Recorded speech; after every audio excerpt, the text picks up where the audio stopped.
श्री शिवाय नमस्तुभ्यम। दोस्तों, आप सभी लोग जानते हैं कि पंडित जी ने राजगढ़ की कथा में व्हाट्सएप के ज़रिए आया हुआ एक ऐसे मैसेज के बारे में बताया था जिसको पढ़कर पंडित जी की आंखों में भी आंसू आ गए थे।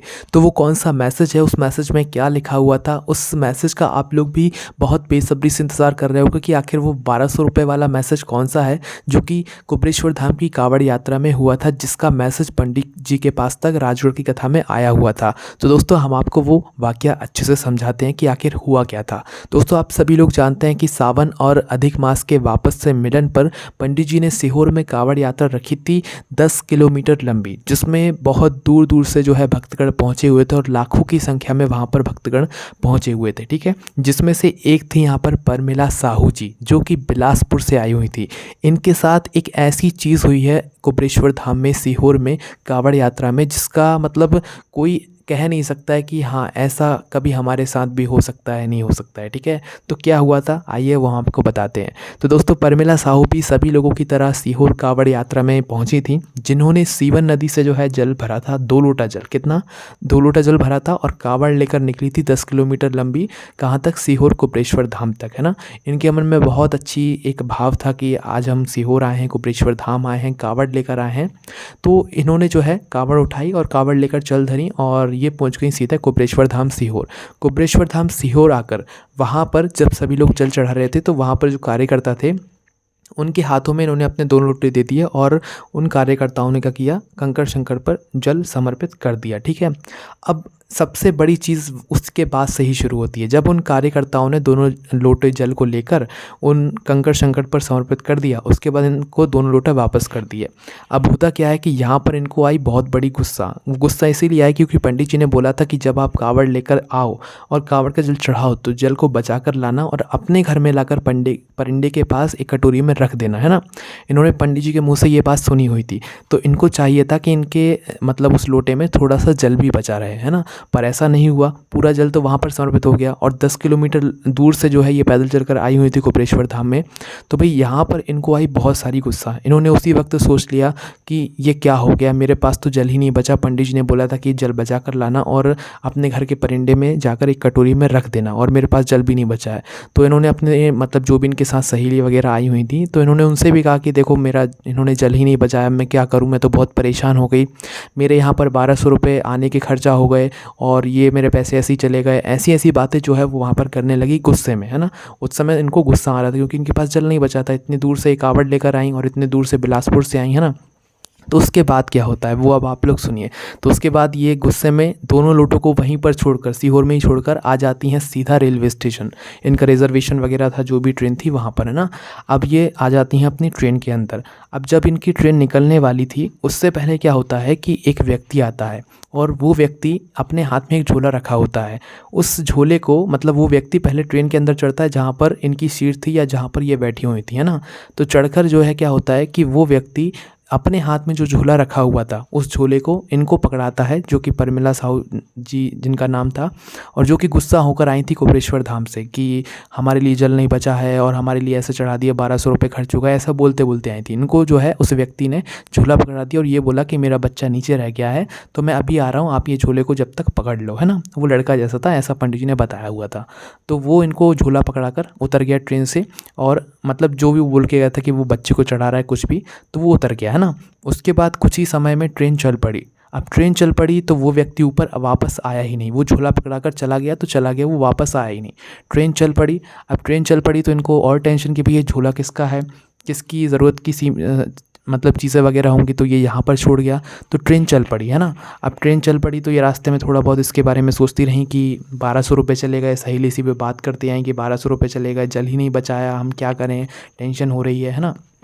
तो अब क्या होता है, ये अपना बिलासपुर पहुंच जाती हैं, है ना।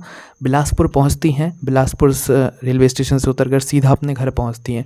घर जैसे ही पहुंचती हैं तो यहाँ पर क्या होता है कि इनके बच्चे कहते हैं कि ये झूले में आप क्या लेकर आई हैं।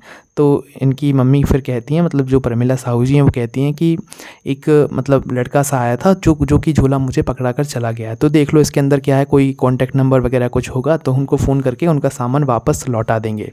तो दोस्तों, इसके बाद जो चमत्कार होता है ना, वो सुनने वाली ये बहुत बड़ी चीज़ है ना। होता क्या है कि वो बच्चे परमिला साहू जी के बच्चे जब इस झोले को खोलकर देखते हैं तो पता है आप लोगों को इसके अंदर क्या निकलता है। तो सबसे पहली चीज़ तो एक लाल कपड़ा था, उस लाल कपड़े पर लिखा हुआ था जय महाकाल, है ना।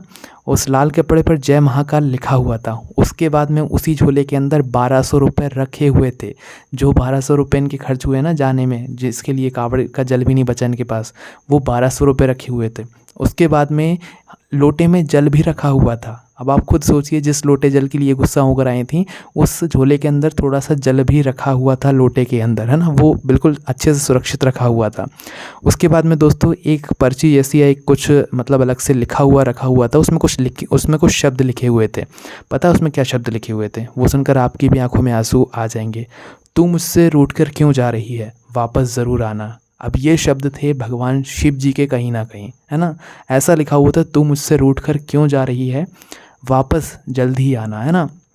तो यहाँ पर ये शब्द भगवान शिव जी के हैं एक तरीके से, क्योंकि ये शब्द कौन लिख सकता है। और आप खुद सोच कर देखिए, है ना। उस झोले के अंदर वो बचा हुआ जल भी था, 1200 रुपये भी थे जिसका ये गुणगान करती हुई आ रही थी। 1200 रुपये खर्च हो गए। लाल कपड़े पर जय महाकाल लिखा हुआ था और एक मैसेज में मतलब एक पत्र में उसके अंदर भी रखा हुआ था जिसमें लिखा हुआ था, तू मुझसे रूठ कर क्यों जा रही है, जल्दी वापस आना, है ना। उसके बाद जो इनकी आंखों में आंसू आए, जो इन्होंने सोचा, तो फिर आप खुद ही सोच सकते हैं कि उनकी उस समय क्या प्रतिक्रिया रही होगी कि उनके सामने कौन आकर चला गया, उन्हें शायद खुद ही पता नहीं चला। अब आप खुद समझ सकते हैं कि वो कौन होंगे जो कि इनको झूला पकड़ा कर गए होंगे। कौन किस रूप में आ गया और क्या इनको देकर चला गया, किसी को नहीं पता चला, है ना। तो पंडित जी ने यही पत्र पढ़कर बताया था, जो कि पंडित जी को बहुत अलग पत्र लगा, है ना। तो कुबेरेश्वर धाम कोई छोटा धाम नहीं है। वहाँ पर किस रूप में आपको भगवान शिव जी मिल जाए तो कुछ नहीं कह सकते हैं। तो देख सकते हैं आप लोग, ये राजगढ़ की कथा में पंडित जी ने पत्र को पढ़कर बताया हुआ था। इसीलिए ये 1200 रुपये वाला जो पत्र है ना, इसकी बहुत ज़्यादा लोग सुनने के लिए डिमांड कर रहे हैं कि इस आखिर हुआ क्या था उस दिन, कैसे क्या हुआ था, कैसे 1200 रुपये मिल गए थे, तो वो सब हमें भी बताओ। तो 1200 रुपये इस तरीके से उन्हें मिले थे। अब उनके मन में ये भी प्रश्न आया था कि ये 1200 रुपये का हम करें क्या। पंडित जी से जो है पत्र के माध्यम से उन्होंने पूछा था, व्हाट्सएप मैसेज के ज़रिए। तो पंडित जी ने कहा कि ये 1200 रुपये आपको किसी को देने की ज़रूरत नहीं है। आप कुबेरेश्वर धाम आई थी, अपने पिता के घर आई थी, तो पिता ने जब आपको विदा किया तो आपको 1200 रुपये अपने साथ में दे दिए। कोई दिक्कत नहीं है, वो आप अपने साथ में रखिए, है ना। तो ये देख सकते हैं कुबेरेश्वर धाम ने उनको किस मतलब वो दुखी होकर आई थी। उनका मन जो है ऐसा हो गया था कि मैं 1200 रुपये खर्च भी हो गए, ना तो मुझे कुछ मिला और ना मैं अपने साथ थोड़ा सा जल बचा पाई। तो बस इसी दुख के कारण वो ट्रेन में पहुँची। तो बस वहीं पर उन्हें किस रूप में किस चीज़ के दर्शन हो गए, ये तो आप सभी लोग अब जान ही गए होंगे ना। कुबेरेश्वर धाम किस रूप में आ जाते हैं पता भी नहीं चलता है। तो अब इस सभी वाक्य को सुनने के बाद आपके मन में क्या सवाल आ रहा है, क्या आपके मन में भाव आ रहा है, वो आप हमें कमेंट करके ज़रूर बताइए। और अगर आपको क्या लगता है कि वो मतलब कौन थे जो कि इनको ये झोला पकड़ा कर चले गए, वो आप हमें कमेंट में ज़रूर लिखिए। कमेंट भर जाना चाहिए कि वो कौन थे आखिर जो कि इनको झोला देकर चले गए थे, है ना। तो बहुत अच्छी बात है और इस बात को सुनकर मन में एक मतलब खुशी भी हो रही है कि देखो कुबेरेश्वर धाम में कैसे कैसे वाक्य होते हैं जिनको सुनकर एक अलग ही आनंद आता है। तो आपको इस बारे में क्या कहना है कमेंट में ज़रूर बताइएगा। ओम नमः शिवाय, जय भोले बाबा श्री शिवाय, नमस्तुभ्यम।